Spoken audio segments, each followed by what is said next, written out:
গণতন্ত্ৰৰ চতুৰ্থ স্তম্ভ সংবাদ মাধ্যম আৰু শেহতীয়াভাৱে আমি লক্ষ্য কৰিছোঁ যে এই সংবাদ মাধ্যমৰ ওপৰত ৰাজ্য চৰকাৰৰ নিৰ্লিপ্ততাৰ সুযোগ গ্ৰহণ কৰি এচাম দুষ্কৃতিকাৰীয়ে সঘনাই দুষ্কাৰ্য সংঘটিত কৰি আহিছে আৰু এই ঘটনাক আমি বৰপেটা জিলা সাংবাদিক সন্থাৰ তৰফৰ পৰা ধিক্কাৰ দিছোঁ আৰু গৰিহণা দিছোঁ আৰু আমি এই ঘটনাৰ লগত যিসকল দুষ্কৃতিকাৰী আছে তেওঁলোকক অতি শীঘ্ৰে কৰায়ত্ব কৰি গ্ৰেপ্তাৰ কৰাৰ দাবীত আজি আমি বৰপেটা জিলা সাংবাদিক সন্থাৰ তৰফৰ পৰা মাননীয়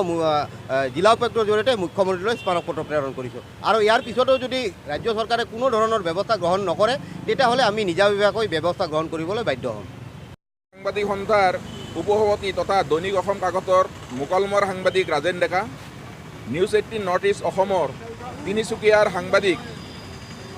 উপাসনা বৰুৱা গোস্বামী আৰু ধুবুৰীৰ সাংবাদিক ৰাজেশ শৰ্মাক অলপতে দুষ্কৃতিকাৰীয়ে আক্ৰমণ কৰে।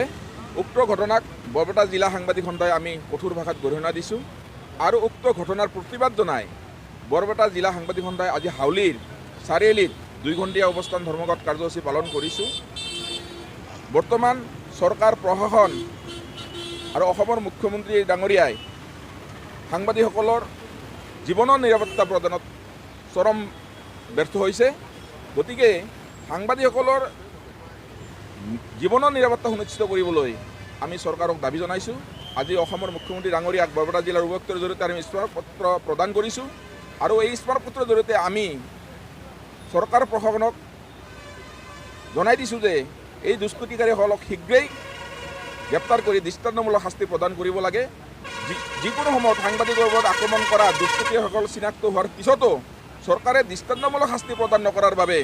এনেকৈ সাংবাদিকৰ ওপৰত হেলা ৰঙে মানুহে হাত তোলে, আক্ৰমণ কৰে, হত্যা পৰ্যন্ত কৰে। গতিকে কঠোৰ হাতেৰে দমন নকৰিলে চৰকাৰ প্ৰশাসন ভৱিষ্যতে বিকম পৰিণতিৰ সন্মুখীন হ'ব লাগিব বুলি আমি সকীয়াই থলোঁ।